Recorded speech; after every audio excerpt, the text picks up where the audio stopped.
And hello and welcome everyone to the Comic Multiverse where the worlds of nerd meet. As always, I'm your host Joel, and I am coming to you here with my co-host Matt for what is our big 90th episode milestone, Matt. Our big 90th episode on the night of the Oscars. Ooh, which I don't think either of us are watching because we have Twitter and social media, so I don't have to watch. No, I just listened to everyone else's commentary. There you go. I know Allison Janney won for I, Tonya, which is great because she deserved it, and that was a good movie. I haven't seen that movie yet. It's really good, actually. You'll enjoy the hell out of it, even if you know nothing about the Tanya Harding incident, and if you don't give a shit about figure skating. It's one of those movies that's so good it will make you care about it. Cool. I know I like the cast that's in it. Mm. The cast in it seems really good, but yeah, I just haven't gotten around to seeing it yet. Yeah, you get Harley Quinn and Winter Soldier all in one movie, and they look fucking unrecognizable. Sebastian Stan looks like half the man he is in those movies. He's so unbulked up, it's amazing. Yeah, no, I've seen that like in some parts he's got like a mustache and everything. Oh yeah. Oh, he's rocking the mustache. Very 80s and 90s mustache. Oh yeah, well, I mean that's the time it took place. Hey, speaking of mustache, there you hear Zack Snyder spoke up on one of his social media things and talked about the mustache. Yeah, he was like throwing shade at the film. I love that. Like he just keeps like talking about the film and saying how much he hates it and everything, but his name is on it. It's funny too. It's like, yes, it was shade throwing, and that's what everyone took it to be. But at the same time, too, the comment was something to the effect of like, "Oh yeah, and you know how much it costs to digitally remove a mustache, right?" Zach, and he's like, "Yeah, never again." In my mind, I heard him reading it differently. I heard him reading it like droopy dog, like, "Oh, I know." Oh, digital mustache removal. I know. I'm Zack Snyder. I know. Never again. Oh. Oh, it won't That's be a that's never what I. again because he's not working for DC anymore. So Yeah. You won't make that mistake twice in a lifetime. That's for sure. That's a one-timer. But hey, you know what? From one superhero film franchise to another, the big piece of news we're leading off with this week is something I don't think anybody saw coming, and that is, hey, you know, Avengers: Infinity War there, Matt, was going to be probably the biggest movie of the heading into summer. yep. Well, Marvel and Disney says, hey, how about we move that up a couple months? How about you have that in April now? Yeah, it's moved up like a week and a half or so. Yeah, well, I mean, I mean, when I say April, I mean the end of April, but still. Yeah. So I think if, like you guys get it like the same day or like the day after I get it. We do for the first time ever. Yeah, so like I can now like just talk about it and people have seen it. Yeah, exactly. And you don't get to hold that power over me for very long of like, man, hey, can you believe Bill Cosby was in it? What, really? You believed me. Uh, Man, could you freaking believe when the Hulk ate that man's head? What that happened? You don't know.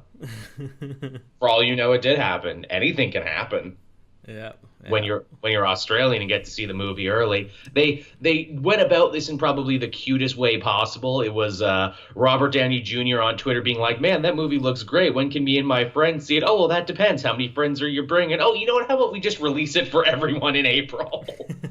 You know, it's funny. I saw like I think it was on like the Instagram part of that where oh, what's that comedian that's not funny? I don't know which one. There's lots of them. Amy Schumer.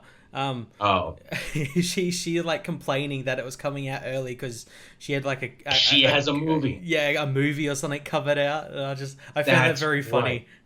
That's right. I looked into that too. I'm like, okay, April 27th. Any producer who has a movie coming out that day must be pulling their goddamn hair out right now that they have to go up against probably what will undoubtedly be the biggest summer blockbuster of the year, or has a solid chance to be the biggest summer blockbuster of the year.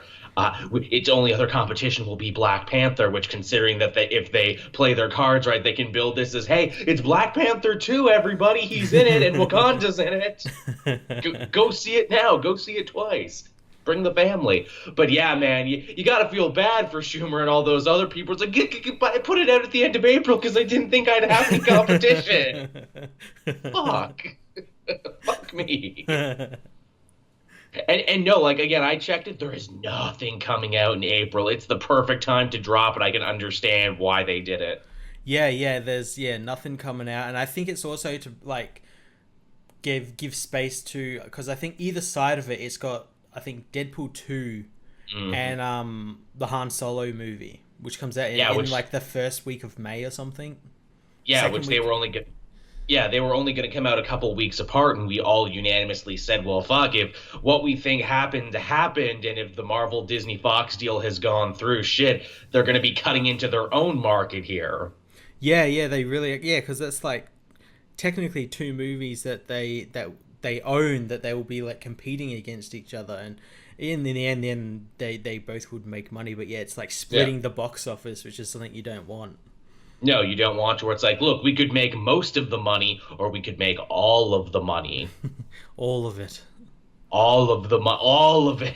Just put it in a big pot. Just put it in a big sack with a dollar sign on it. All of the money. But yeah, I'm pretty stoked about that. And I mean, geez, it's going to be a big time for Marvel. And it's, we're not even that far into 2018 yet, because obviously they had Black Panther become a big smash hit cultural phenomenon. In like 4 days, we're going to have Jessica Jones season 2 on Netflix. Yeah, that's. Oh, I keep forgetting that's coming, and then I see like when I go on Netflix, I see like the trailer. I'm like, oh yeah, that's coming out. I'm so excited for that.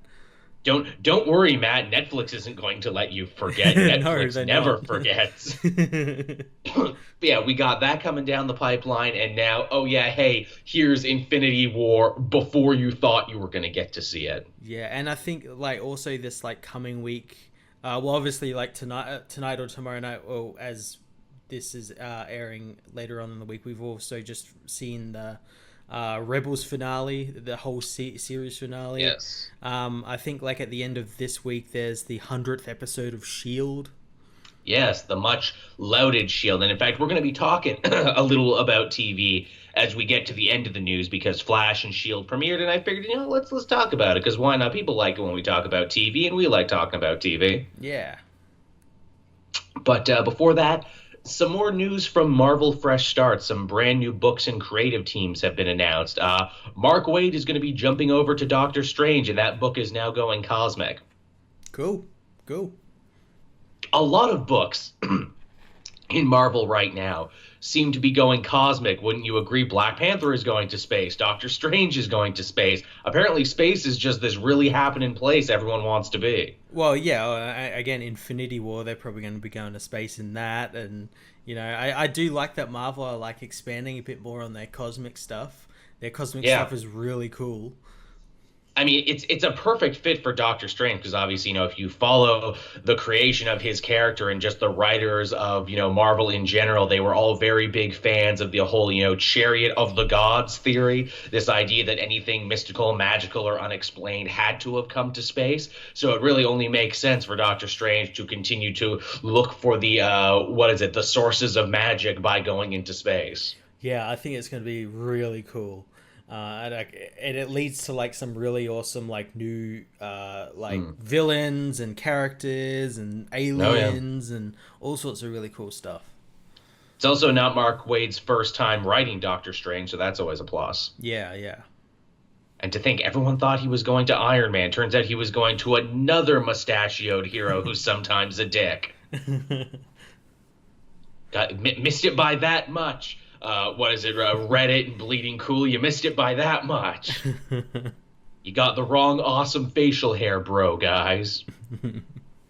And hey, speaking of Marvel Cosmic, and we absolutely were, Captain Marvel not getting a brand new series, not getting a new writer, but she is getting a brand new miniseries from Margaret Stohl, the woman who's writing it right now, I think. And it's going to be basically like a retelling, retconning of her origin story, just in time for the movie. Oh, the good timing there, Marvel. As always, very good timing for this. Hey, you know what? I'll read it. I always keep saying I keep meaning to get back into Captain Marvel. I read the Kelly Sue DeConnick run. I'm like, man, this is really good. Yeah. I don't need to read any more because it was just that good. I can put a pin in it and I can be done because it was just that good. But it's like, nope, she keeps on going.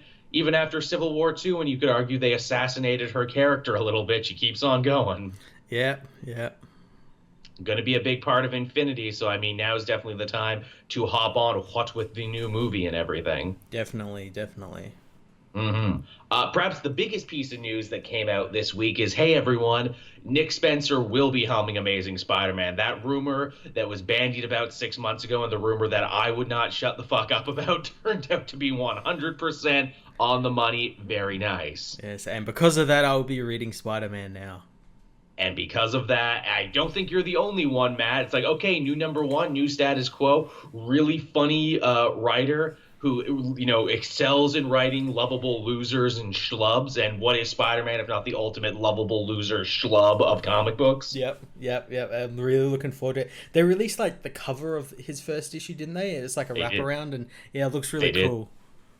They did. And also, hey, if you're like me and wondering aloud to yourself, but when are the superior foes of Spider-Man going to... Volume 2. Volume 2.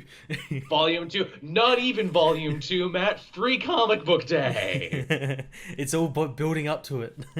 It's all building up to it. Look, this Spider-Man series is just a backdoor to get superior foes back. That's the only way he could write it. That he's like, I want to write these superior foes again, and they're like, we can't let you do that. We can't let you do that. I was like, well, fuck it. I'll write Spider-Man and just fill it with the superior foes, and Spider-Man will be a secondary character. Literally, the artwork we've seen so far is it's Boomerang robbing a bank, and he's backed up by Rhino, the new Lady Electro from Clone Conspiracy, and I think Overdrive and a few other people are there. And I'm like, oh, it's the new superior foes of Spider-Man with a couple new members. Although, here's the thing with Boomerang he's going to have to explain. Hey, didn't the Punisher totally kill him in Secret Empire? Although I guess no one who died in Secret Empire stayed dead except for Rick Jones and a few other people. Everyone else came back to life. Yeah, maybe. Yeah, we'll probably get like some explanation because it's Nick Spencer writing it, and he wrote that as well. So he came up with that as well. So I mean, look, he's such a funny guy. Maybe he'll make a joke about it where Boomerang's like, yeah, the Punisher shot me in the head. I got better, though. Fucking events, am I right? Or like he was so, like, Boomerang was so low down, like, Frank didn't even bother to, like, double tap him. Like, he just thought that, like, because he was such a loser, he would have died from, like, the spray. Yeah. Oh, yes, please. Yeah, he shot me in the head. Crap my pants, had to do a lot of physical therapy to get back, but I'm fine now. I'm such a loser, he didn't even bother shooting me twice. I like that a lot. But it's like, look, it's fucking Boomerang, man. Ammo's expensive. I'm not going to shoot him twice. Look, I could save that for other villains. Again, bringing it back to the cosmic thing, apparently he says, too, that early on in his run, Spider-Man will have to deal with an alien invasion of some kind, with funny results. Oh, fun. Fun, I know, but then at the same time, I'm like, wait, isn't Chip Zdarsky also doing an alien invasion Spider-Man story right now that's also becoming a time travel story? Fuck, do you guys not talk to each other? Or I'm sure Spencer's like, no, but mine will be better, though. Oh, okay, fair enough. I have a real love-hate with Chip Zdarsky Spider-Man. When it's good, it's really freaking good, and when it's bad, you have this 300th issue that came out this week, but we'll talk about that when we talk about what we read this week. Some other big news from Marvel, fresh start. Hey, Jason Aaron, I'm not leaving Thor. You can't get me off this book. 6 years and counting. Let's make it happen. Yeah, he's going to be writing the Avengers as well as this. I like to think, like, he said, okay, I'll take the Avengers, and he, like, signs the deal, and he's like, haha, I'd never signed a deal saying I wasn't going to be off Thor, and then locked his office. And C.B. Cebulski's like, fuck.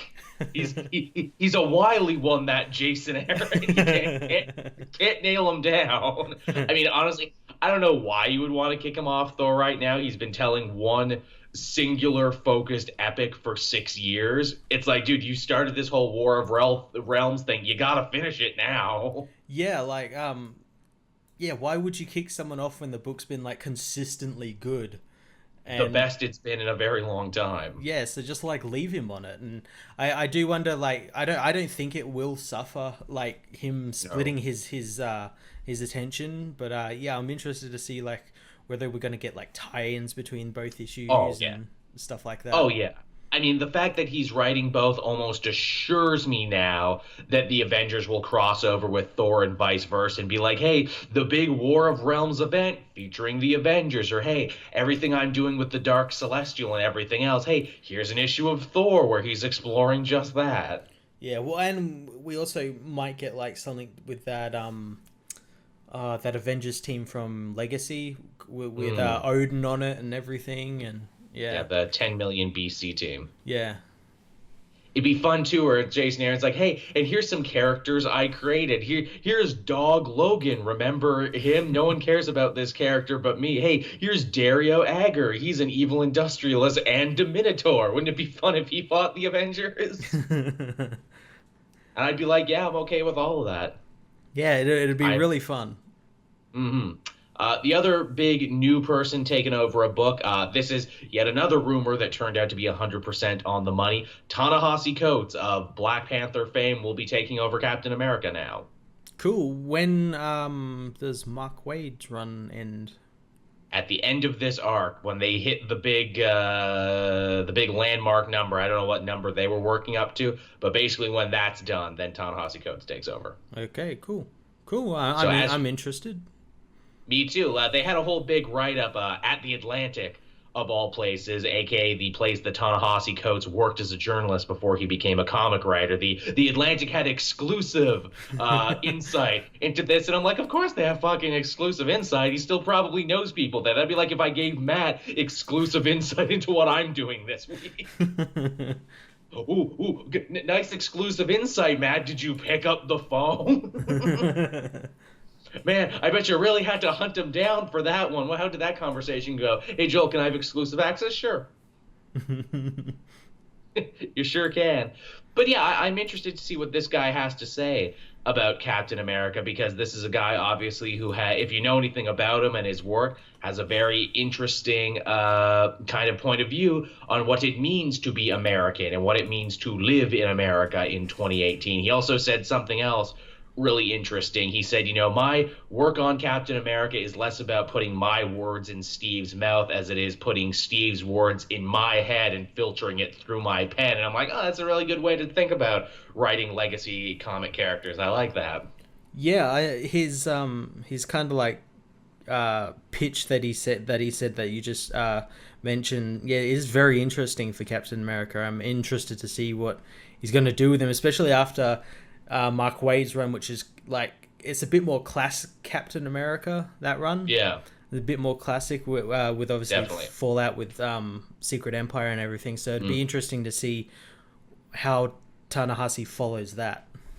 Absolutely. And before people say, because I know many people were getting this wrong, where it's like, is Ta-Nehisi Coates the first black man to write Captain America? It technically second. Christopher Priest wrote Captain America and Falcon for a very short-lived series, so he's technically the first one. It won't stop, people putting it on all the websites and everything.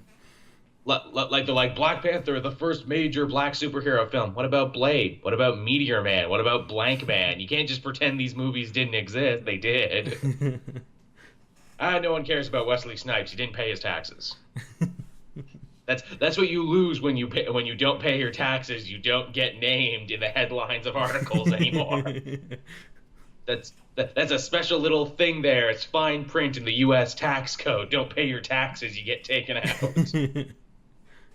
out. But yeah, so I mean that should be fun. I'm definitely interested in a lot of these Marvel Fresh Start books. Yeah, a lot of them seem really cool and they have some really good talent on them. Like I'll put it this way, even if it wasn't my job to read everything, I would still probably read most of these new number ones. Yeah, they're all pretty good. They're all pretty good. And from the world of comics to the world of TV, Flash and S.H.I.E.L.D. came back this week, Matt, and I figured it'd be fun if we talked about it. Which one do you want to talk about first? Well, Flash was on first. There you go. So yeah, we'll talk it about sure that. Was. Yeah, so in this episode, they continue to fight it out with the Thinker, who's jumping bodies, even to the bodies of very short, very squeaky-voiced Canadian TV show hosts. Yes, but they can't hold the Thinker's mind, body thingy because it's Yeah, too small. he's too intelligent, Matt. I mean, look, I don't know if you know this, but the thinker, it's really intelligent, and you have to have a grasp of basic physics if you're going to house the brain of the thinker. You have to have a certain IQ to understand the thinker. Yeah, absolutely. You do, when his wife causing all sorts of problems. Yeah, yeah. Also, his wife's like, "Hey, do you have to keep jumping into women's bodies over and over again? What the fuck, dude?" Yeah, I don't understand that. That's kind of strange that he keeps jumping into women's bodies. I made the joke before. It's like, look, he jumped into that woman's body. He didn't know he was going to jump into that woman's body. But a couple scenes later, he's got a new haircut. He's got a new outfit and everything. And I'm like, how long were you planning this for, DeVoe? I'm not saying there's anything wrong. I'm just saying you were really prepared. Yeah, he prepared for every eventuality. Look, I had clothes for everyone's body. Look, I had a bunch of 8-foot tall suits if I was going to jump into Jason Voorhees' body. Which, look, I'm not saying that, there's anything wrong with his choice in bodies, but if I could have picked one, I absolutely would have jumped into the body of Derek Mears, who doesn't want to be an 8-foot tall horror actor known for playing Jason. Imagine all the conventions I could get into for free and be like, no, I'm Jason. That's his goal. That's DeVoe's goal. Fuck the Flash. I'm going to conventions for free. Now on, yeah. Hey, let's talk about that too, because obviously that's the big mystery, and that's my laundry done. That's the big mystery going forward, where it's like, why all these specific people and why all these specific powers that he's grabbing? What could you possibly do where you need hacking, good luck, the ability to shrink things, and so on and so forth? Yeah, yeah. The one thing that's really confused me is why does he need all those powers? Just take the woman's good luck. That's the best power. Best power. You have that, you don't need anything else. It's true. That power is so OP. Yeah, she wouldn't need any of that. You wouldn't need to hack the computer because it would just be open. You wouldn't. Yeah. You wouldn't need to shrink something down because there'd be something there for you to take it away with or something. Yeah. There's nothing you would need those powers for. They've created a power that's too good. Also, the power of this week, the ability to control sound and sonics, that's apparently a power that's part of the grand scheme that he's coming up with. Yeah, again, why? I guess we're going to figure out. That's the mystery. What I give them credit for is that they actually managed to work in the Fiddler, one of the Flash's more silly villains. Yeah, they managed to work her in. She's like a country singer who plays a fiddle. Yes, which is a wonderful inversion of the guy from the comics, because if you know the Fiddler from the comics, he's just like a weird freaking Beethoven-looking dude who played a fiddle and committed crimes. His name was Isaac Bowen. The woman in the show is Izzy Bowen. And here's the thing. There was a female fiddler. I know this because she was a member of the Suicide Squad for a minute. She inherited the original Fiddler's fiddle after Deadshot killed him. But she didn't call herself the Fiddler, though. She called herself Virtuoso. Okay, then. Which is one of my favorite bad guy names ever, Virtuoso. It's a lot to say, though. And what's interesting is I kept expecting her to be a bad guy, but she wasn't. They actually try and recruit her and try and make her into a hero. Yeah, she never really was a bad guy, and yeah, this was Ralph Dibny's turn to I like they even make a joke about it. It's it's his turn to go out into the hallway and give her the talk. And that happens so freaking much in this show, doesn't it? How many times have they had a fight, ran out in the hall, only to have one conversation, be like, "You're right." Yeah, it's like every other episode. They even double reference it to the big crossover. They're like, "Watch out, killer robots come out of that elevator sometimes." Yeah. But yeah, I like Ralph. I like what they're doing with him, but at the same time, I'm like, oh, no, you can't have a relationship with country music woman because you need to have a relationship with Sue when she shows up. Yeah, we all know how that ends. Not great. Stay away from guys named Dr. Light. Wait, no, isn't Dr. Light a woman in this? Isn't she in this? Yeah.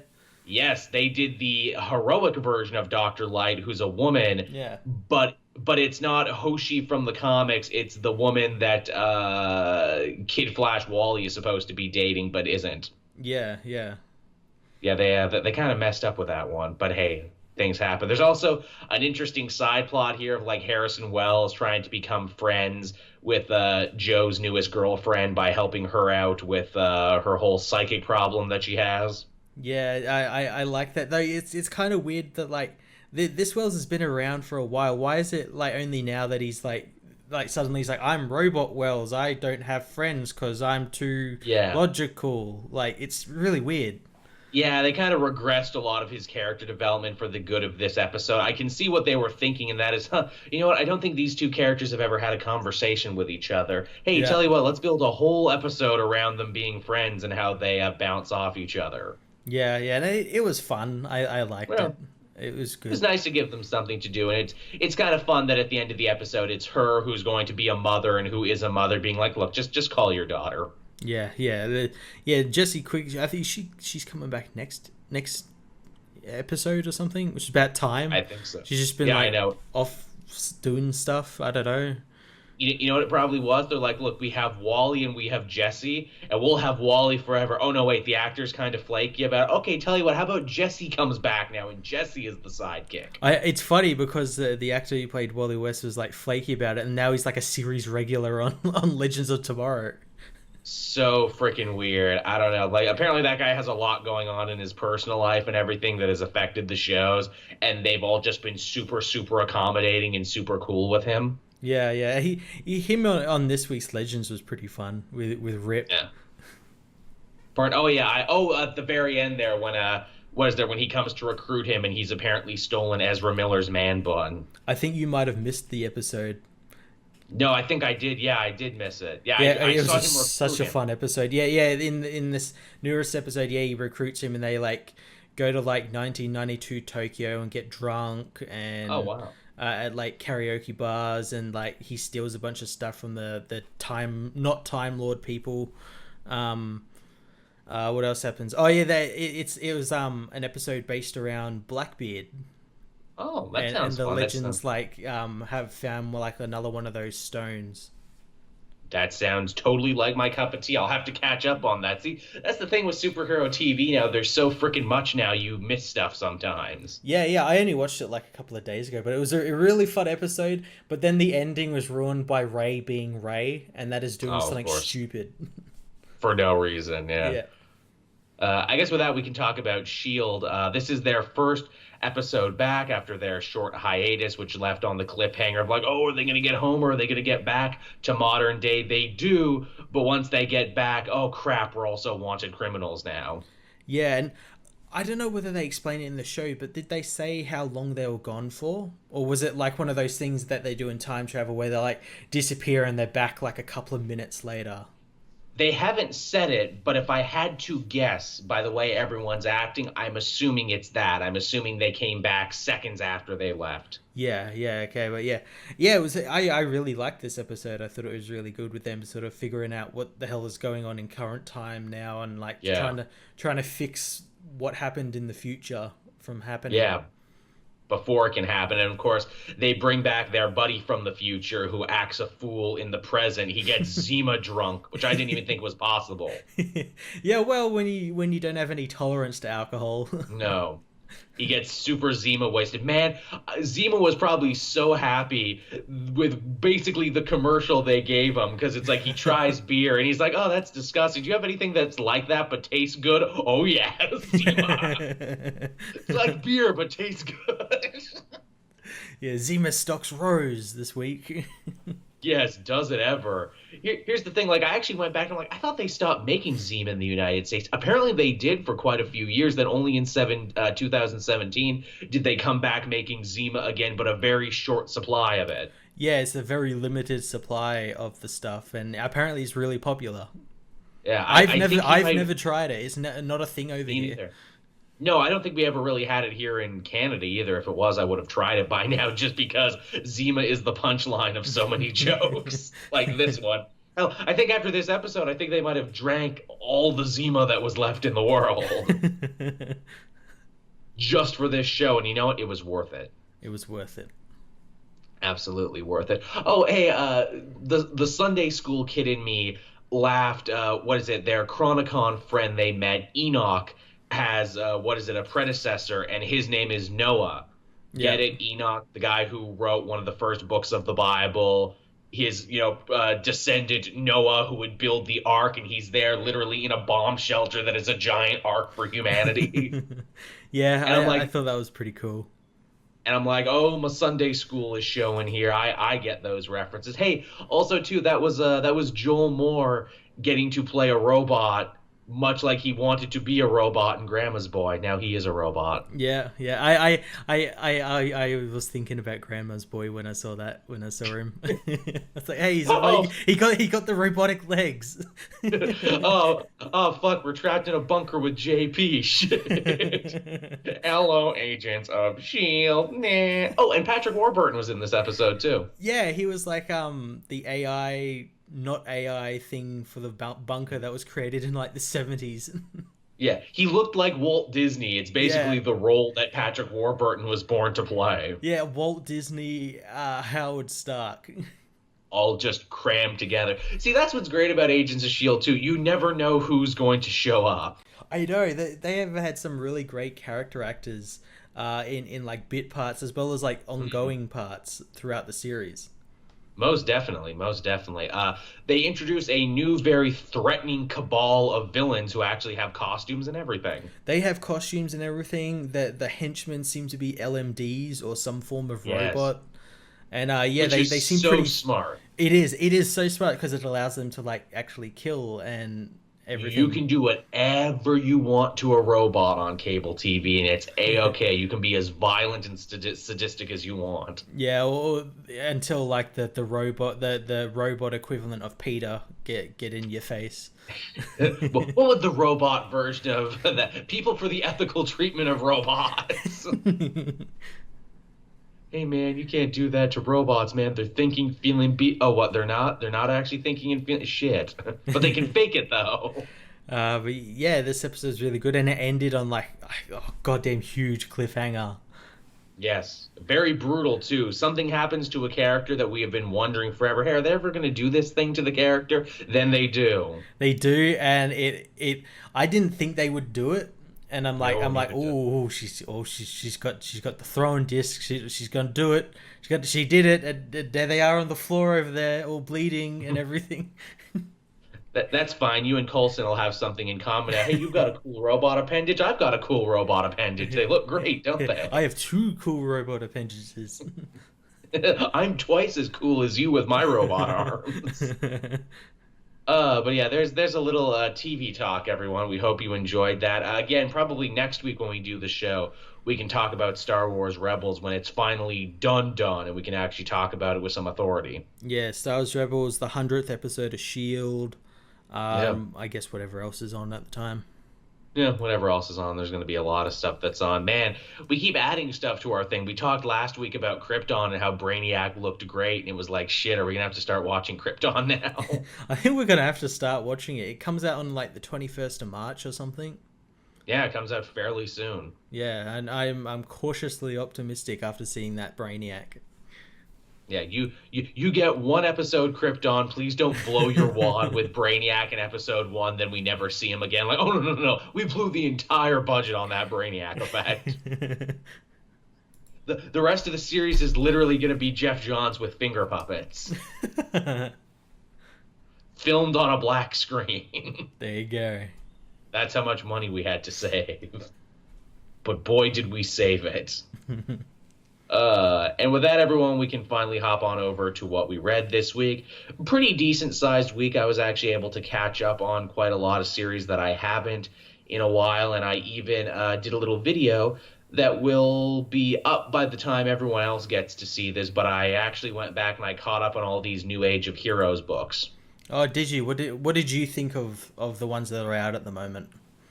None of them are bad. I will say that right up front, but they are all incredibly derivative, at least in issue 1. Again, their first issues, there's no telling where they could go from here, but by and large, yes, they are mostly facsimiles of Marvel stuff that already exists. Probably the most interesting one is the Silencer, because they invert a lot of stuff about the Punisher here and there, where it's like, hey, what if it was a woman? What if she had a family? What if she was an assassin instead of a soldier? What if she knew Talia al Ghul, etc., etc.? If I was to read a second issue of any of them, I probably would read a second issue of that. But even then, I'm not running out to do any of that. See, Silence is the only one I didn't read because I looked at it and said, yeah, it's just Punisher. I know what I'm going to be getting in that. Ooh, but maybe instead of her, what is it, her husband and child being killed, maybe only her husband will be killed, and maybe she has to take the child on the road with her while she does Punisher stuff. Oh, that'd be fantastic, wouldn't it? That will be. But here's the thing. One thing I actually enjoyed is they explain, like, well, why is she called the Silencer? Does she kill people with a gun silencer? Does she silence them forever? No, her actual power is that she can create what is it, like a no sound dome over her, basically like the cone of silence from Get Smart, which when you're an assassin comes in really handy. That's actually pretty cool. Yeah, I did think like when looking at it, Silencer, I'm thinking, oh, that's like Punisher, that she's silencing the criminals that did her wrong. But yeah, that's actually pretty cool. Yeah, she actually has a power, and I'm like, see, you should have led with that on the cover.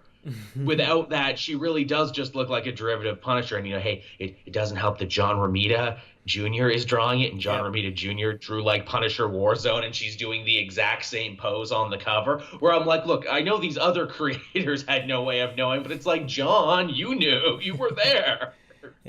Don't... Yeah. Yeah, and the Damage is like the one that I'm definitely probably not going to read because it's literally the Hulk. It's just Hulk, but moreover than that, it's less interesting version of Hulk because Damage, he's a soldier who wanted to help his country, but he was manipulated into becoming a walking WMD, and I'm like, so he was already a meathead warfighter? Yeah, that's nowhere near as interesting as Bruce Banner, who was a big brain, a sensitive scientist who wanted to help the world, but was forced to make weapons against his better judgment, and, who tried to save someone from getting hurt by those weapons and ended up becoming a monster and always having to juggle those two parts of his personality. Yeah, Damage is a much less interesting version of the Hulk. Yeah, which is a shame because they got Tony Daniel drawing it. Oh, yeah. Is he like doing script as well, or who's writing that one? I can't remember. Justin Jordan is writing one of them. I forget. I think he's writing Sideways. I think. Yeah, I think so. I don't know if Daniels is writing, but he's definitely drawing. Yeah, so the book looks really nice. It's just the story. It does. The story is not very good. No, it's not. Like, again, they could go places with it, but at the same time, I'm like, or I could just go read this new Hulk book that's coming out. Yeah. What's the other one? Sideways, which is literally Spider-Man. Again, that's a book that looks really nice. Yes, it does. Kenneth Rocafort. Yeah, but again, I'll just go read the new Spider-Man that's coming out. It's Robert Venditti who was writing Damage. See, that surprises me because he's really good with like Green Lanterns and stuff like that. The stuff he's done on the Green Lantern books and everything. So like, I was really surprised that this is like literally just the Hulk. It's funny too because it's like, hey, Venditti, you also did a lot of work for Valiant, didn't you? Damage feels like the Hulk, but it's also paced like a Valiant book. Also, hey, Sideways, you're Spider-Man, but you have the same color scheme of Quantum and Woody. I'll be again to Sideways, where it's like, okay, so this is literally just Spider-Man. He's a young kid. He has a Flash Thompson. He goes to high school. He doesn't live with his aunt, but he lives with adopted parents. And instead of, using his powers to wrestle and make money, he has like a live show on Twitch where it's like, okay, I'm doing crazy stunts now. Yeah, that makes it a bit more, hip with the kids. But also, I just thought as well, like Damage. It seems like, that book Doomed didn't work well for us, so let's have another stab at it. But this time we'll make it more like the Hulk. Matt, sometimes I love you, and I love that you remembered that DC once put out a book called Doomed, and that it was about, like, a kid Doomsday. It was literally the Hulk, but with Doomsday. DCU, everyone. DCU.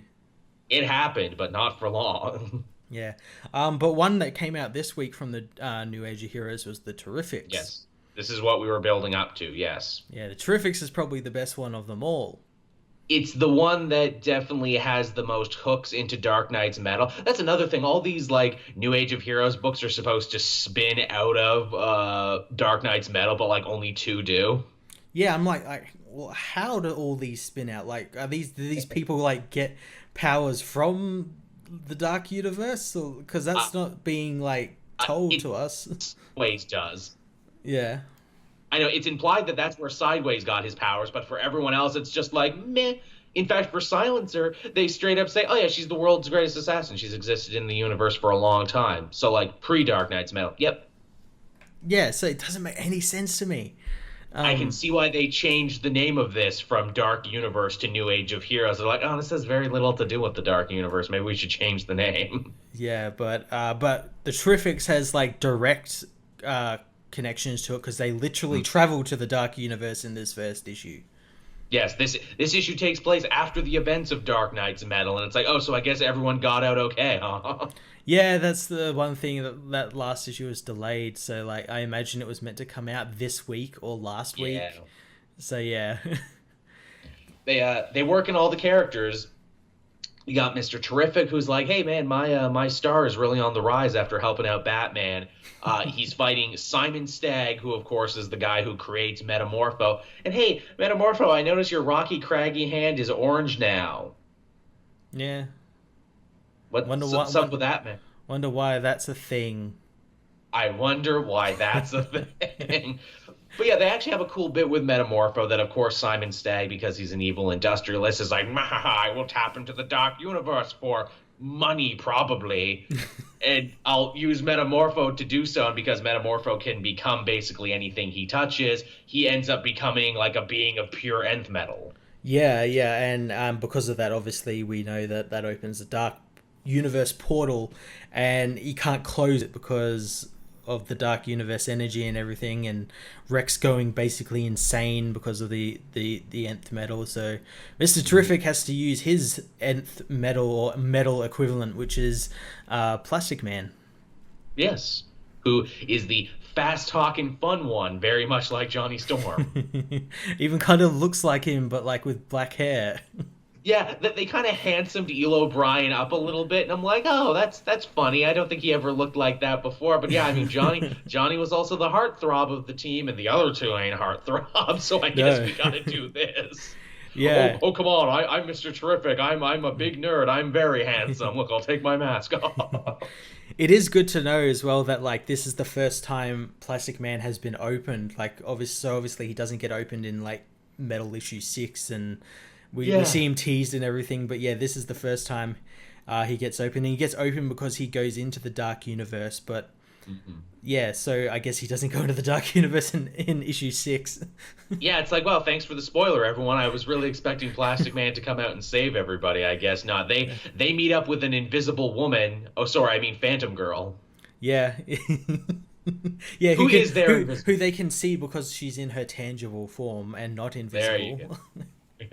Look, I'm an invisible woman. I'm just not invisible at this moment. I'm invisible like most of the time, just not now. Yeah. They arrive in the Dark Universe on the body of not Galactus.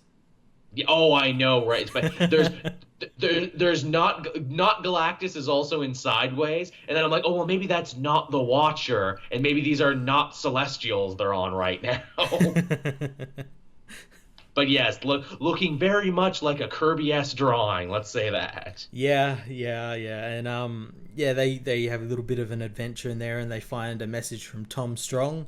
That blew my fucking mind. Yeah. I'm like, holy shit, they worked in Tom Strong. Yeah, isn't he going to be leading a team of these people as well?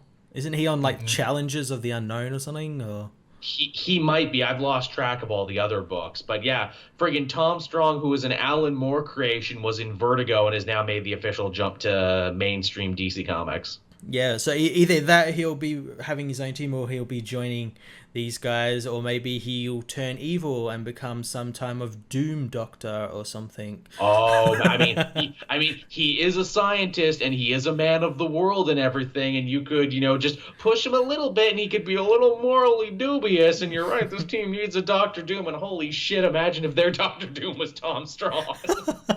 That'd be pretty cool, actually. Matt, I think you guessed the ending. I really think you did, because you're right. Like, Oh, yeah, I hope I didn't. I'm like, man, everything Fantastic Four is in this first issue, but yeah, who's going to be their Doctor Doom? It can't be Simon Stagg, though. He's a lot closer to the Mole Man than anything. But yeah, oh my God, if they made Tom Strong a villain, holy shit. Again, Alan Moore would have to come from his cave and be like, what the fuck are you doing out here? This is why I don't answer the phone anymore. Because I get to hear shit like this. They did what to the Watchmen? Oh no. Can I die now? No, Alan, not until we say so. Yeah, DC have his like portrait that if he looks at he'll die, but they've got that in storage. They're like keeping him alive. The portrait of Maureen Gray. Man, if we still put funny titles on these, that would be the episode title, The Portrait of Maureen Gray. But again, like, all jokes aside, Terrifics is fine. All of these New Age of Heroes books are fine. They're just really derivative, and I wonder, will they find an audience if they continue to be so derivative? Yeah, I wonder that, but as also as well, like with obviously like stuff like the Fantastic Four coming back, Bruce Banner coming back, all the books that these books were trying to fill the gap of coming back. Will they suddenly, like after however many issues they've got already written, suddenly do like a swerve and suddenly they're like something completely different? You know what? I think they've also done probably the smart thing where it's like, no, they're in the universe, they're in continuity. Look, they're hanging out with Amanda Waller and Talia al Ghul and everything. Will we see Batman and Superman? Give it a year and see if they're popular. Then we'll get to meet Batman and Superman. If not, we're gonna cut them off and pretend they never happened. Yeah, that's how it's gonna be. They're gonna be like, yeah. We've got a story where like Batman comes and helps the Terrifics, and Superman then gets the fight damage and think, oh well, we'll put off them for a little bit and just wait and see. Yeah, I think that's what this universe is. It's a wait and see universe, to which it's like, man, bet you wish you didn't pour so much time, money, and some of your best artists and creative teams on this, huh? Yeah, I do know for the second issue of Damage, however, that Wonder Woman appears at the end of it. Yeah, okay, see, so they're already ramping it up then. But okay, it's different for those heroes to show up in their book. When the New Age heroes end up showing up in the main books, then you'll know they're actually taking it serious. Yeah, then you know they're part of the canon. Yeah, to which it's like, man, for books that are trying so hard to be like, hey, everyone, Marvel not giving you what you need, why not come over to the competition? I think that they kind of missed maybe one of the biggest lessons that they should have learned from Marvel, and that is the lesson they learned with the Inhumans and the X-Men, by which, of course, I mean you can give people something close to what they like, you can give people something reminiscent of what they like, but at the end of the day, people don't want those things. People want the thing they like, and they won't shut up about wanting the thing they like until you give it to them. Yep. So maybe you should just give them the thing they like. Also, too, it's like, don't you have characters in your universe that are like Marvel characters anyway? Couldn't you have like run with that? Because obviously, the other way around, Marvel has the Squadron Supreme that's like, oh, so they're just DC characters. Surely DC has equivalents, right? They do. They actually. What issue of a series was it? I remember they were in. I think they might have been in like Multiversity or something. But there was. I think they were. There was like what was literally the Avengers. Right. Because what is it? The Extremists. They're led by the guy who is basically just Doctor Doom of the DC universe. Yep. Yeah, which maybe he'll show up in Terrifics. Who knows? Yeah, maybe he's the villain of the JLA at the moment. So yeah, maybe they'll like pass him off down the line from Justice League JLA down to Terrifics. Here you go. Hey, we need to create a new Doctor Doom facsimile. No worries, we already have one. Well, what's his reason for hating the Terrifics? I don't know. We'll write one. But yeah, again, they are mostly fine, but like so far after reading all these first issues, not nearly interesting enough to make me want to keep reading. No, they'd have to do something pretty big and pretty like creatively different than what they are at the moment to get me to keep reading. Yeah, yeah. What else did we have this week, Matt? We had Action Comics issue 998. We did. We're working our way up to that big number 1,000, and this finally puts this booster shot storyline to a close, which is good because I could not help but feel this story went on for way too long. It did, didn't it? It should have been like one issue shorter, I think. It really should have been had. I think you could have done this in 3, but they're like, no, we got to stretch it out to get to 1,000. Yeah, that kind of feels like what it did, but I did enjoy it. And you know why it was stretched out? I reckon it was because of that one issue that was like mainly booster. I think Dan Jurgens like, please come on, guys, let me just do one issue where I just get to write booster for like the whole issue. Oh, fine, sure, whatever. Also, too, for a story that was supposed to be all about Booster Gold worrying that Superman would affect the space-time continuum by going back to try and see Krypton during its explosion, I love that the grand finale of this book, Booster's like, oh no, Superman, your family was murdered when you weren't here. You want to go back and save them? He didn't take him back. Booster went back himself without Superman knowing. Right. So right, and he did, and I think he did that because like, oh, he's already seen one loss today. You know, if he has another one, it's probably going to push him over the edge, and this is going to become injustice. I know, we don't want that. It's also like kind of a bringing it full circle of like, oh, Superman helped me out with my family problems. Now I'm going to help him out with his. Yeah, it's very, very much like that. Yeah, I mean, beyond that, there's not really too much to say about it. This was basically Booster saves the day. He even takes General Zod hostage with like a shred of kryptonite, and he's like, you see, you thought that would keep Superman busy, and it would, but it doesn't affect me. Yeah, I did like that. I liked like Skeets, while destroyed, possesses like an Eradicator and like the Eradicator army to like stop the main Eradicator. I thought that was pretty cool. But it was an alright issue. I enjoyed it, and I liked that it capped off and led into like next issue, which is obviously Sam Lane formally meeting John, as well as like I guess re-meeting Clark in Rebirth as well and everything. Now that's going to be good. That's the story I wanted to see them tell, and that's the story I'm definitely the most excited for.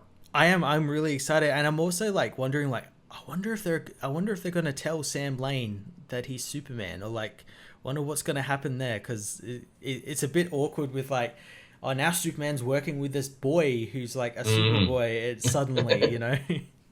Hey, he looks just like my son or my grandson. He doesn't even wear glasses or anything.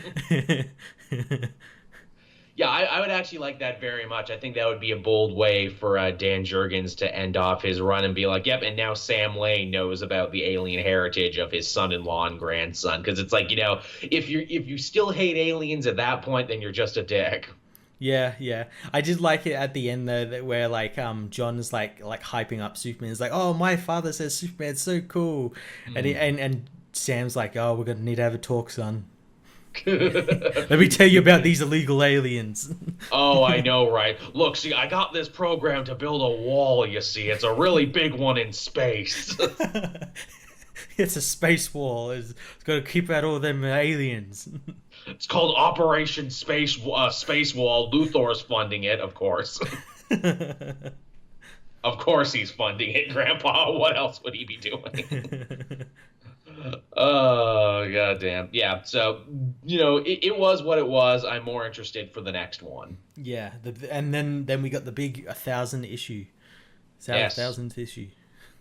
I like we have a big 1,000th issue, and then we're also getting, special issues to end both this run and Superman's run. Yeah, they're coming in May, I believe. Yeah, that'll be great. I really... I'm excited for those. I think both, Jurgens and Abnett have done an amazing job, and Tomasi and everyone else have done great work with Superman. I can't wait to see, them, write their final word on it, more or less, as we enter the Bendis era. Very, very cautiously, optimistically entering the Bendis era. Yeah, cautiously wading through it, and just to see what will happen. let's see, man. How good was his elevator pitch, man? Let's see. Although I guess in issue 1,000, because it's going to be a collection of stories, we'll get a taste more or less of what Bendis' Superman could look like. Yeah, and I think not long after the 1,000th issue, he starts his mini series because I know he doesn't go on the book straight away. He's got like that 6-issue mini series or something, which is very weird in and of itself, but okay. Yeah. I mean, when does that ever happen? Like, okay, you're a big new hotshot writer. Write a mini-series, then you get to take over the other 2 books. Yeah, it's leading into it, so it's not like an Elseworlds or anything, so yeah. Yeah. It's also, too, where it's like, okay, so the mini-series is a must-read. Be sure to tell people that. Mm-hmm. It's like, no. You don't skip this. You don't want to skip this. I guess from Action Comics we can talk about Detective Comics. Ooh, lordy, 975. This one was emotional. This one was a lot to take in. Oh, was it ever? The trial of Batwoman, although ironically the whole trial concept is called into question by the sidekicks. Batman essentially throws a mock trial for Kate Kane after the killing of Clayface, and he invites all the sidekicks, but not all the sidekicks, and he says, all right, what are we to do about this Batwoman, we who cluck our tongues and stroke our beards in the superhero community? Yeah, and they all are like, well, she did the right thing, and he's like, oh, fuck. Yeah, he's like, no, adopted kids, I called you here to back my play. I called you here to stroke my ego and tell me I was right. And they're like, well, you're not always right, Bruce. I mean, to state some precedent here. And then they just kind of go around the room, and the whole issue is what all the sidekicks think.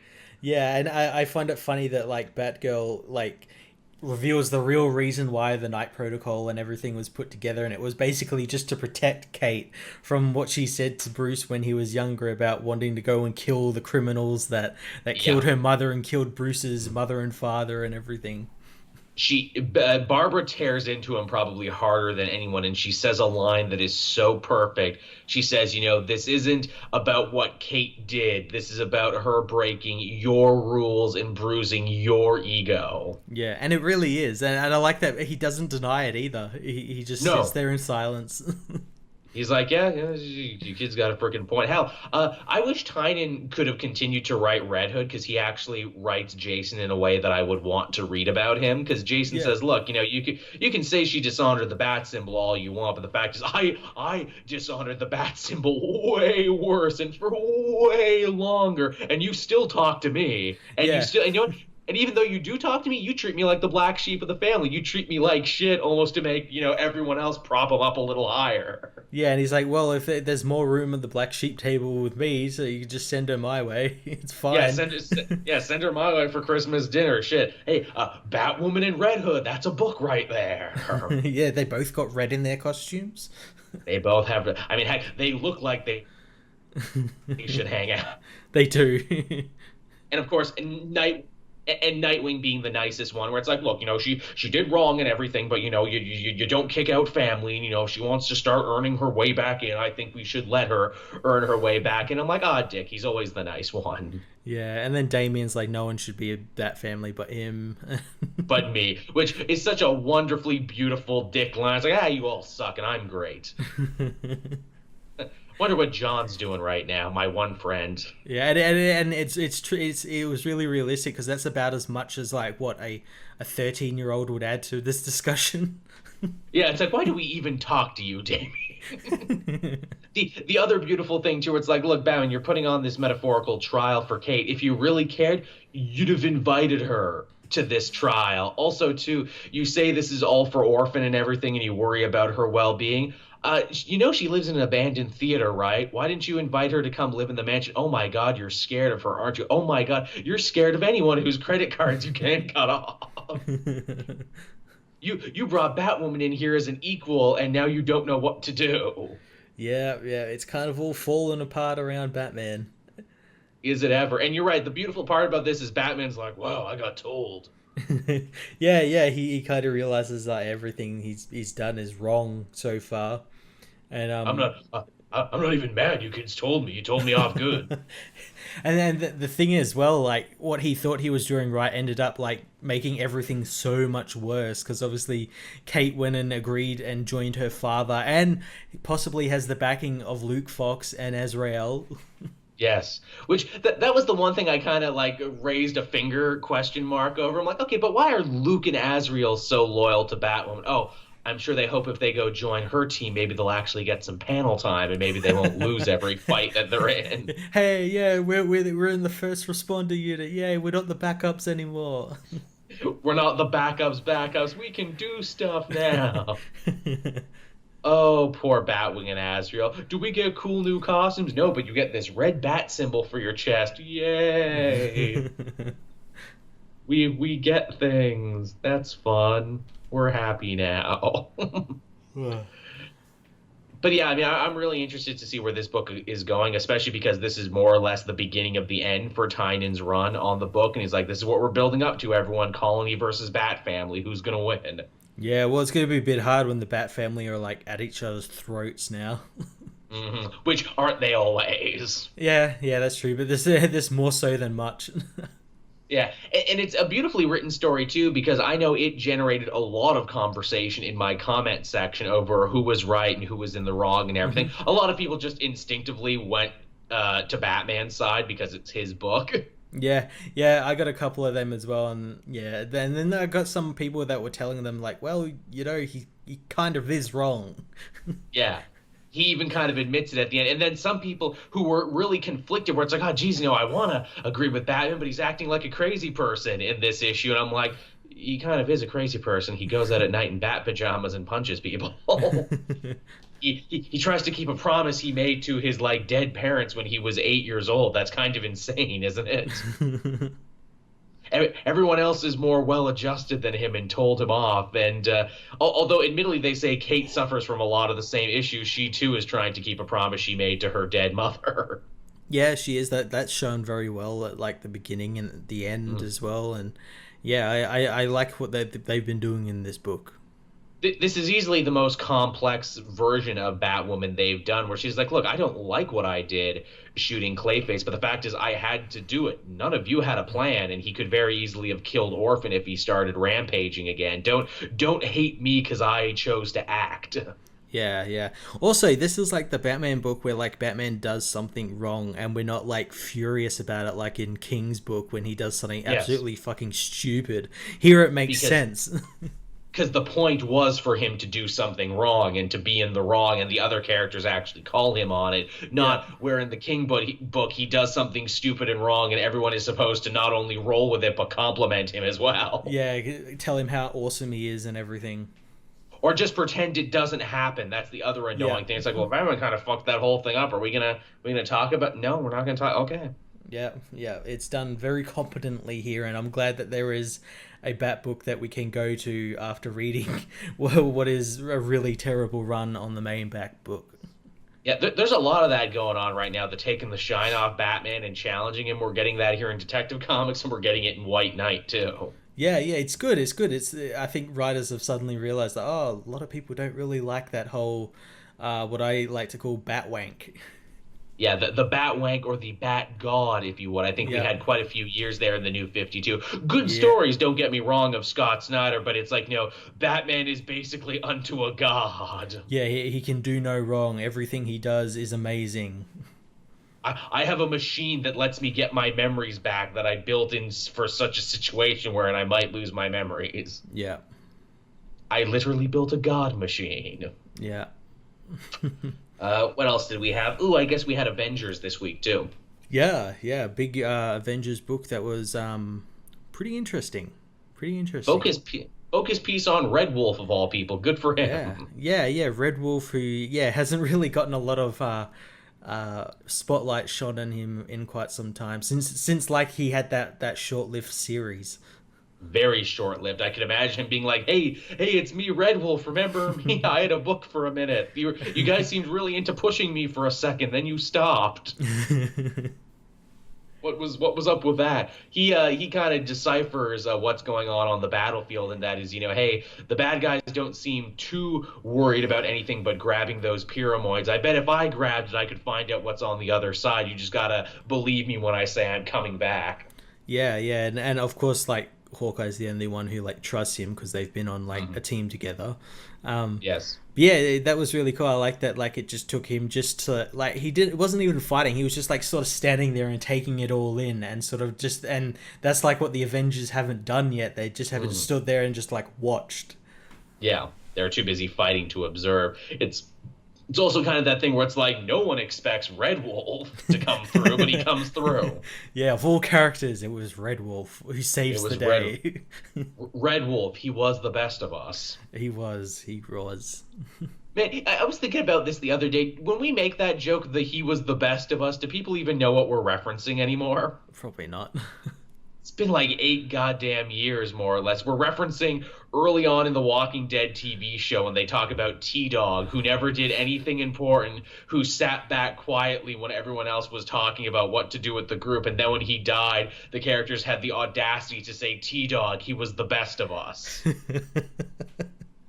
Oh, I still laugh at that. I remember I rewatched the Walking Dead and that scene came and I just couldn't stop laughing. I just couldn't stop. It is one of the finest moments of unintentional comedy. And like, don't they continue to go on and like write shit for T-Dog and be like, yeah, man, when when the zombie outbreak happened, he helped little old ladies escape and stuff, man. T-Dog, man, he was the best of us. That they kept there was a couple episodes worth of them just inventing amazing feats that T-Dog did off camera. Yeah. And I like it. I think like the way he died as well. He like cut his arm or something. Yes. And, on like a door or something. Yeah. T-Dog, truly, he was the best of us, and now so is Red Wolf. Although we actually mean it with Red Wolf. He actually got some shit done. He did get some shit done. And what else happened in this issue?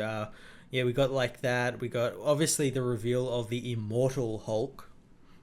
Yes, the new Al Ewing series. This is what he's going to look like, and they even basically give you the tagline in this issue. Oh, he can't die. Maybe he could never die. He's the Immortal Hulk. Yeah, and what's really interesting is that they also tag him as Bruce Banner as well, because obviously in that series we're going to be getting he's going to be like Bruce Banner by day, and at night he becomes the Hulk or something. He's a werehulk. Yeah, like a green werewolf, basically. Which I love too. Apparently, they say in that series he's going to be pointing his hulkishness towards people who deserve it. So I just had this hilarious image in my mind of Bruce Banner just like drinking coffee outside a meth lab, like any minute now Yeah, when that sun goes down. You're gonna get it any minute now. When that sun goes, oh man, you're not even ready for this. Yeah, the one thing that interests me about that was obviously because like he can only be the Hulk when he's at night, so it's like a time thing. What is it with them with like making characters that like Hulk out have a time thing? Damage has it, Red Hulk has it. I'm pretty sure another one had. I guess the Hulk is just way too powerful and way too OP, and at least putting a time limit on it is some way to create drama. I guess so, yeah. Although it's like, really, of all the things you picked, really a time limit, an arbitrary time limit, no less. Yeah, very interesting. I'm definitely going to be reading that book because it's by Al Ewing, so it's going to be really crazy. It's going to be good stuff. We saw some more movement from the Jarvis story in this issue. Beast and Nadia Pym working on fixing him up. And, of course, the final pyramoid that everyone is going to be after just so happened to spawn in the hospital where they're treating Jarvis. Yeah, spawn in the hospital and then spawn like Ghostbuster ghosts. Yes, because every pyramoid has a thing to defend itself, be it fire or ice. This one's defense, ghosts. Yeah, spooky ghosts in the hospital. Man, that's a pretty good defense. Hey, man, do you want a guard dog? Do you want security cameras? Nah, man, ghosts. Yeah, ghosts, they were good. That'll keep them at bay. Ghosts, some spooky-ass ghosts. But also we learned that like it was like a disease. They kind of went back and forth on it. They're like, oh, it's a disease. No, it's not a disease. It's something else. A virus. And then, we find out that it's like some quantum level like alien pathogen or something. Yeah, that the Avengers probably tracked in from somewhere in the universe. And then Jarvis wakes up for a minute and he starts saying some truly cryptic shit, lies, lies. It's like, wait, what lies? Who's lying? I assume he's talking about Voyager, if I had to guess. Yeah, I called this like the minute Jarvis went down in that first issue. I'm like, he's got to tell us something about Voyager before he dies. And guess what he just did? Yeah, because it's like he's been there with the Avengers longer than anyone. Either the lie is, hey, what is it? She's lied about her history with the Avengers. That's not true. Or, oh, hey, Voyager brought the virus in with her, and that's why, she got deleted from history. That, and also, what if like the roles were reversed? Voyager was the villain, but that other guy that she attacked was the hero. Ooh, that'd be some shit. That'd be really fun, actually. That'd be really unexpected. Haha. Yeah. You actually do get a new good guy and a new bad guy, but the roles are reversed. Yeah. I like that a lot, actually. Yeah, I think that'd be pretty cool because I think that character, I keep forgetting his name. Challenger. Challenger. No. The villain, Voyager fought and fell into that realm with. Oh yeah, like Captain Majestic or some shit. Something like that. That Mark Waid creation. Yeah. Yeah, I think he's going to be like the hero. That'd be fun. That'd be interesting. Yeah. Yeah, I could totally see that happening. So yeah, that's Avengers No Surrender, everyone. That book continues to be interesting. What else did you have, Matt? I had all new Wolverine issue. I want to say issue 31. Issue 31. It was a one and done issue. This issue was just a team up with Deadpool. Those are fun. Yeah, it was more of actually like a Honey Badger in Deadpool issue, because always fun. Gabby takes Jonathan for a walk. Jonathan, her Wolverine pet, who's got a voice translator now, so he can talk. And wicked. He leads her to the lab that he escaped from, and it's like an animal testing lab. And so naturally, Gabby calls Deadpool because she's going to be doing some probably illegal, unethical shit. I was gonna say, do they honor the fact that Deadpool is supposed to be despicable at this time, or do they just not care? It's just a fun issue. He's not like a villain or anything. He just like turns up and he's like, "Oh hi, I'm gonna like chloroform these people instead of killing them." And he's barely a villain in his own book at the moment. That's what I was saying. They really don't seem to know what his moral alignment is at the moment. Yeah. Well, he's got a new movie coming out, so once that's down and dusted, he'll be a villain again. Until the next one comes out. Yeah, exactly.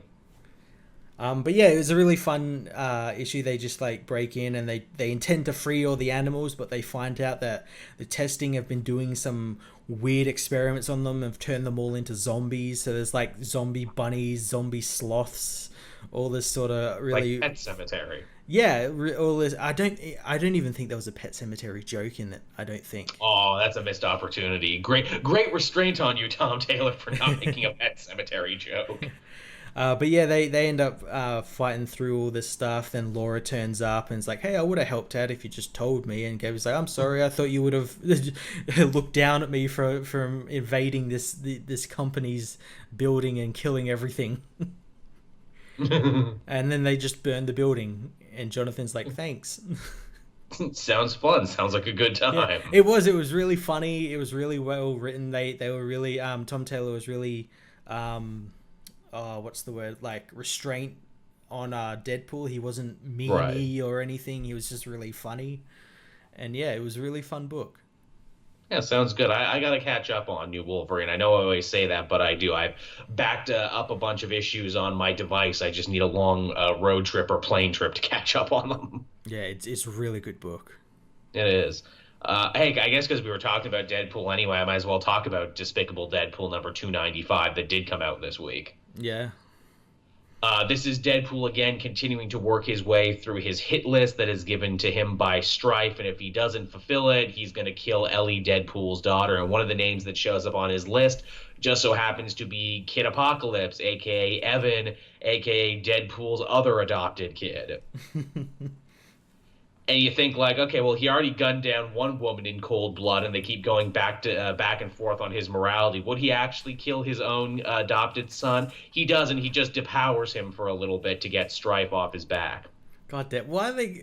I remember when they announced the series, it's like, oh, he's going back to his villainous roots. Even at like the end of that really awesome tie-ins with Secret Empire, they were like, he's going to become a villain again. He's tired of being that hero and everything. But yeah, Yep. yeah. It's really clear that Duggan had one idea and Marvel editorial had another idea where they're like, no, Jerry, we got the rights back to it probably. So, maybe don't have him be an unlikable, vile human being because we can't have that because we want him to have fun and funny team ups with our other characters. Well, that's the thing. You can make him like a villain and still have those fun team ups. They don't just have to be goofy, fun sort of stuff. You can still have comedy with that sort of thing.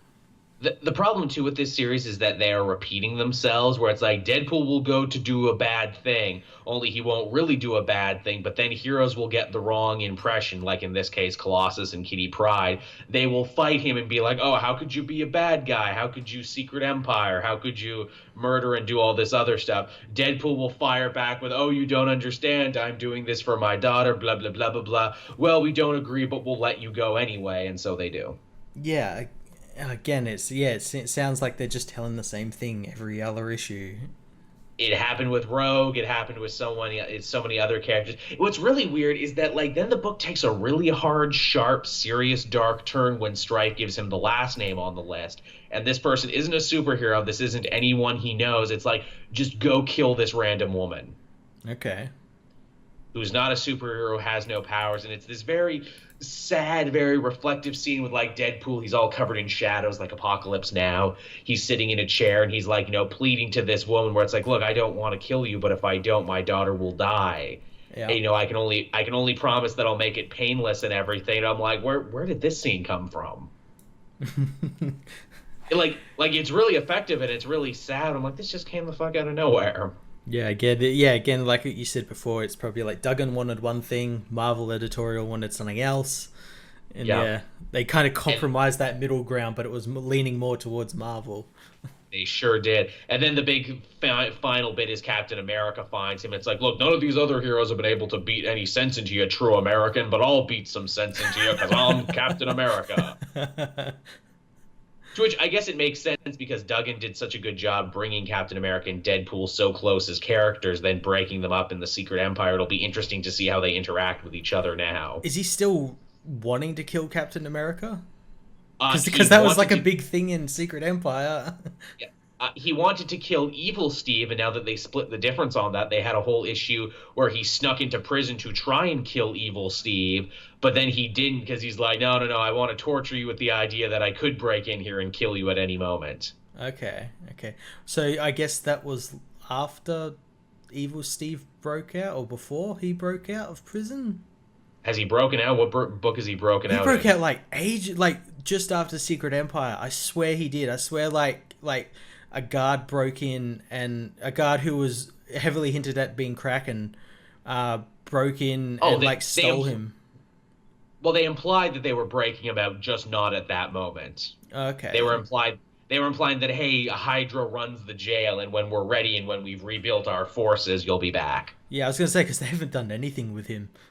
No. That's why I was shocked and amazed to see him show up in a Deadpool book of all things. Yeah. But yeah, no, they haven't done anything with that yet. But I will be, if nothing else, interested to see what they do with Captain America in the future. So yeah, that was Deadpool. Everyone, it was okay, but again, I know this book can do so much better. Yeah. I was really hyped for it, and then when Despicable came out, and you told me about that first issue before I read it, and you're saying how it's more comedy, I kind of lost interest because I was really looking forward to that villainous Deadpool back. That it's way more about Cable. Yeah, it's really fucking weird. Tell you what, if they ever pick up the Preston storyline, I'll tell you, which they did pick it up for a second, and Deadpool being like, yep, I have all her parts, and one day I will rebuild her, but not now. I need to, rebuild her in a world where she won't hate me. Which good luck with that. I wonder if Duggan's going to stay on the book after they hit their big landmark 300 issues, which is what they're working towards, or if they'll bring someone else new in, because he's been writing Deadpool for a very long time. It'd be interesting to see. He started writing Deadpool when you and I started at Comic Book Cast. Yeah, so that's a long time ago, 6-7 years ago. Matt and I have changed jobs a couple times in the time it's taken him to keep writing Deadpool. So what does that tell you? Yeah, he's right up there with Jason Aaron in these like epic over 6 year long runs. Yeah, yeah. Yeah. What else did you have? I only really have one more thing to talk about. It was a light week. Yeah, I got like two things to talk about. I got Hal Jordan and the Green Lantern Corps issue 38, 39. Yes. Continuation of this Green Lantern Corps versus General Zod storyline. Last issue, Kyle managed to get away from the planet using Hal's ring. So because Hal's ring is obviously the ring he made like from that gauntlet, Right. forged Pure willpower. yeah, forged from his pure willpower. Kyle's like super hyped up now, and he's got like a new costume and everything.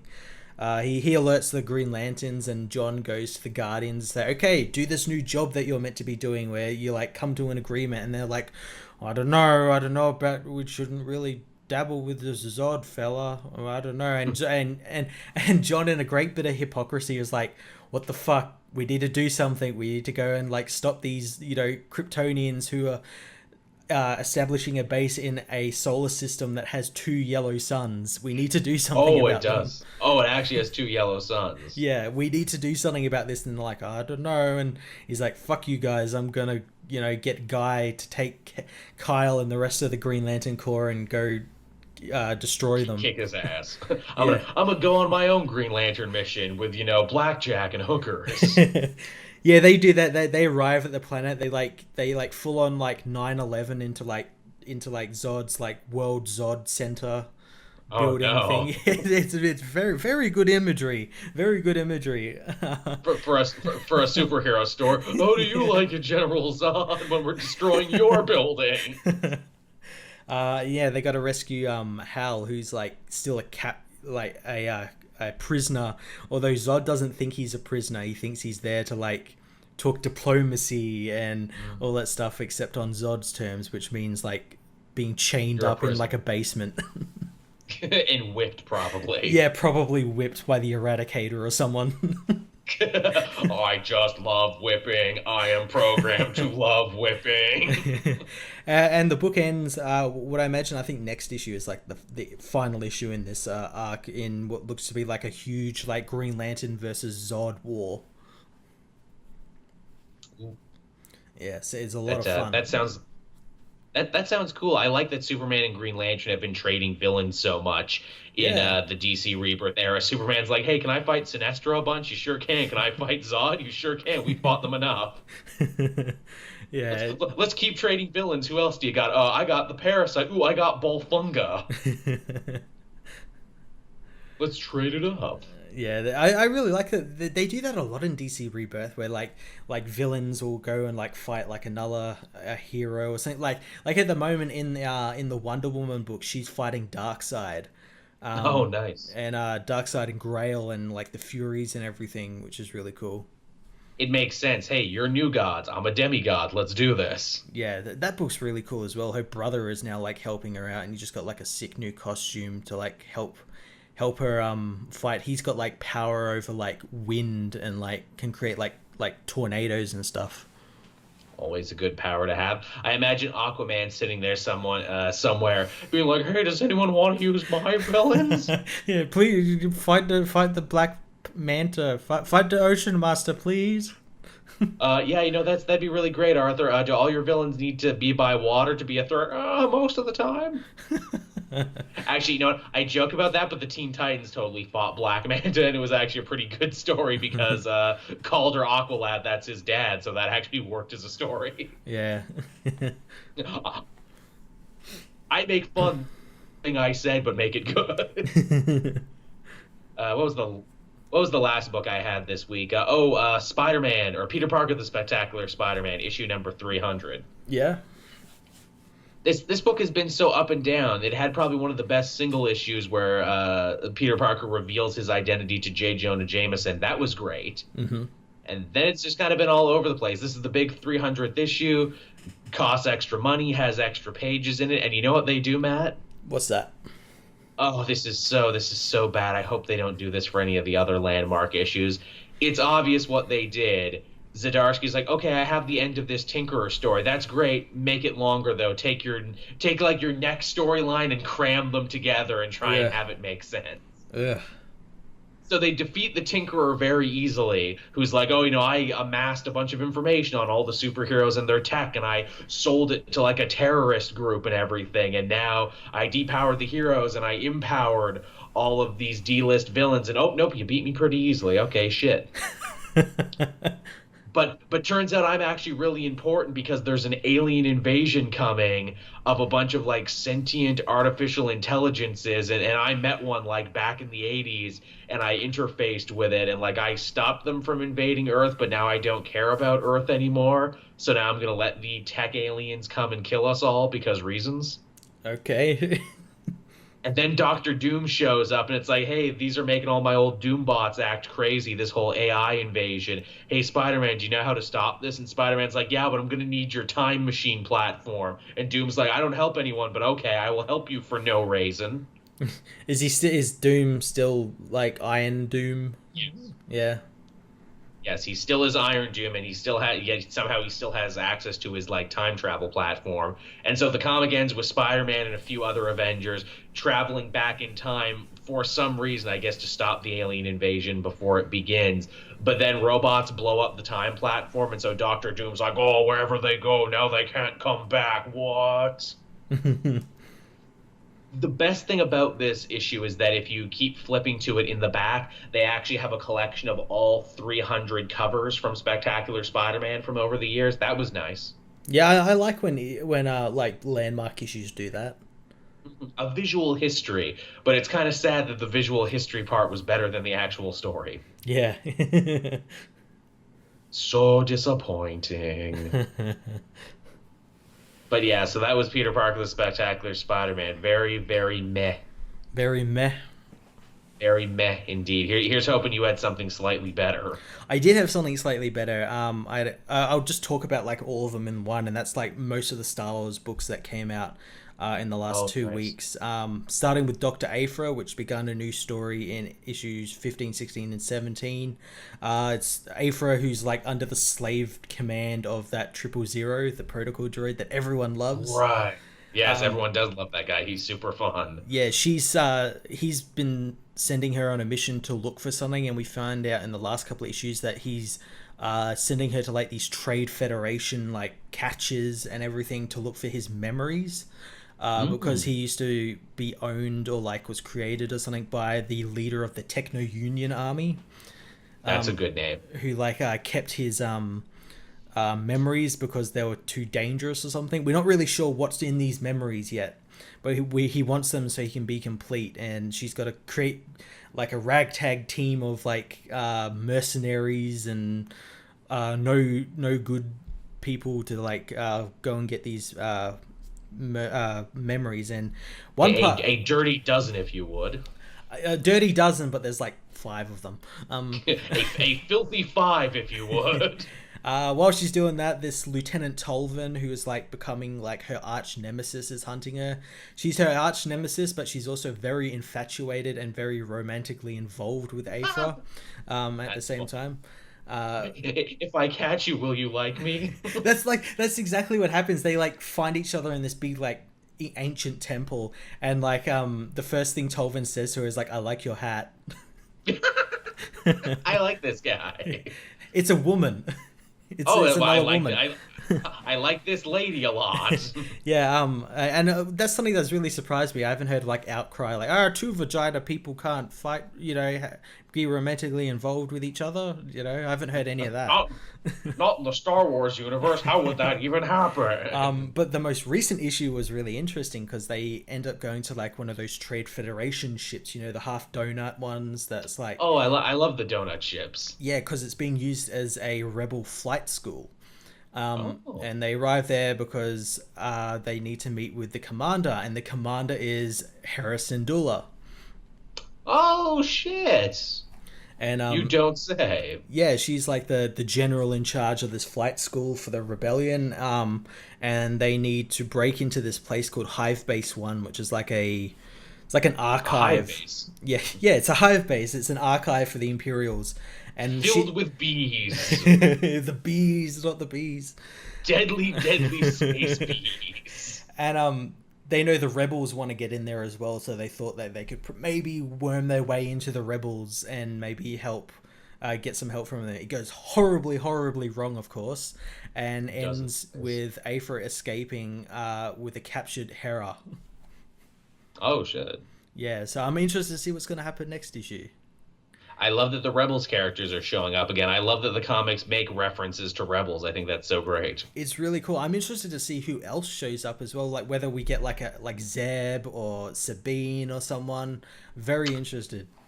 Or maybe they all die. Yeah. And yeah, that's pretty much all the stuff. I had like Thrawn, which I talked about a little bit last week. Yeah.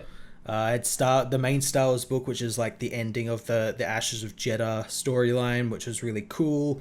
We got more of that Queen Trios from the Darth Vader run that Kieran Gillen wrote. Oh yeah. She's like turncoated on the Empire and become like part of the rebellion.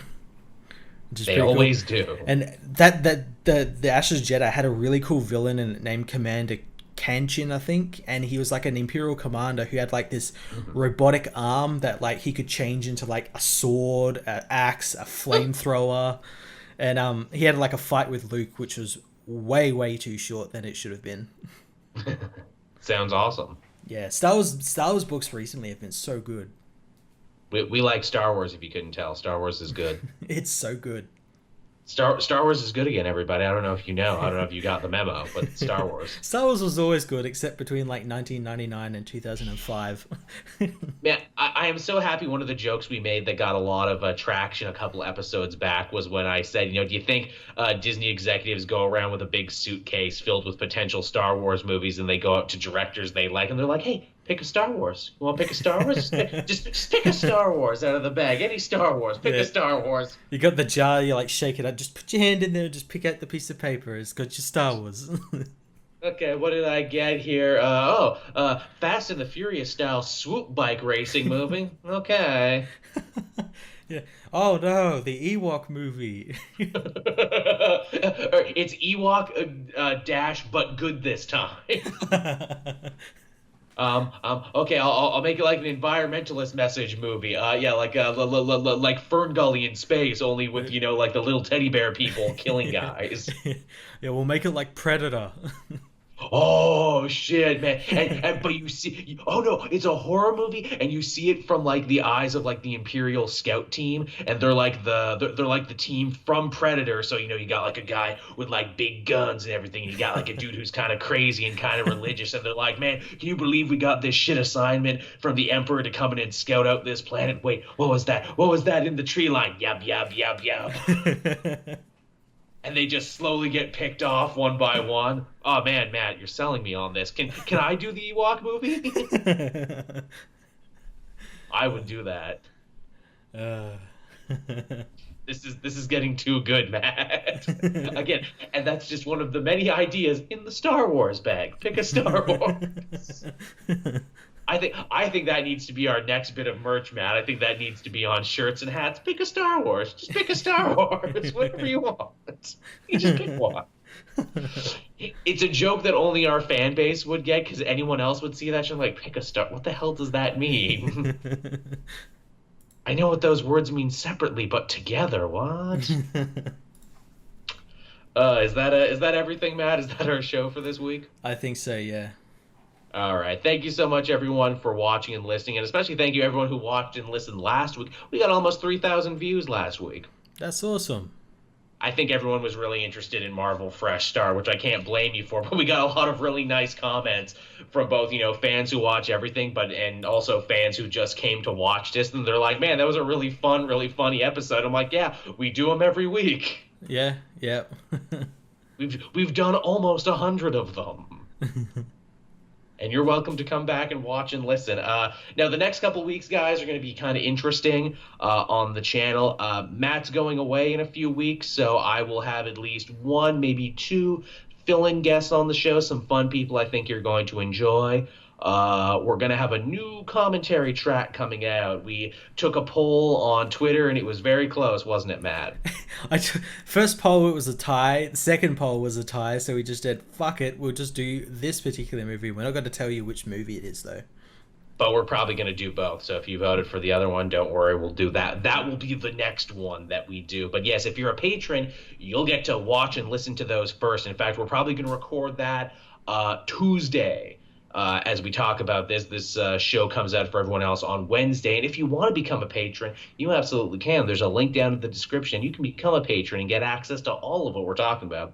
Yeah. For as little... Go. Yes, go ahead. I was gonna say what you're about to say.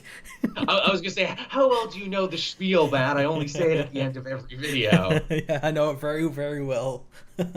for as little as $1 a month, you can become a patron, get access to all of this. That's just $1, man. That's $12 a year. That's only $12 a year. That's pretty good. That's not bad at all. For everything we do, Matt and I always try and update that with good stuff. You get commentaries, you get video and audio versions of the show, and hey, you don't got to worry about it. What I'm spending that money on, I'm not spending it on gold dancers and cocaine. I'm paying Matt, and I'm paying for the upkeep to the SoundCloud page where you can also go and listen. Yeah, it's good stuff. And for everyone who's told me when is the show going to get on iTunes, I'm working on that actually. My hope is that for 100 episodes, we'll finally get the damn show on iTunes. It's a little bit more difficult for me because I don't actually have an Apple device. Apparently, it's much easier if you actually have an Apple device. Yeah, no, I don't have one either, so yeah. Well, shit. This is going to be difficult, but you know what? We're not going to bother you with that, everyone. All we're going to say is thank you so much for watching. We hope you enjoyed it. Be sure to like, favorite, subscribe, comment, all that good stuff, and we will see you next week. Bye. Bye-bye, everyone.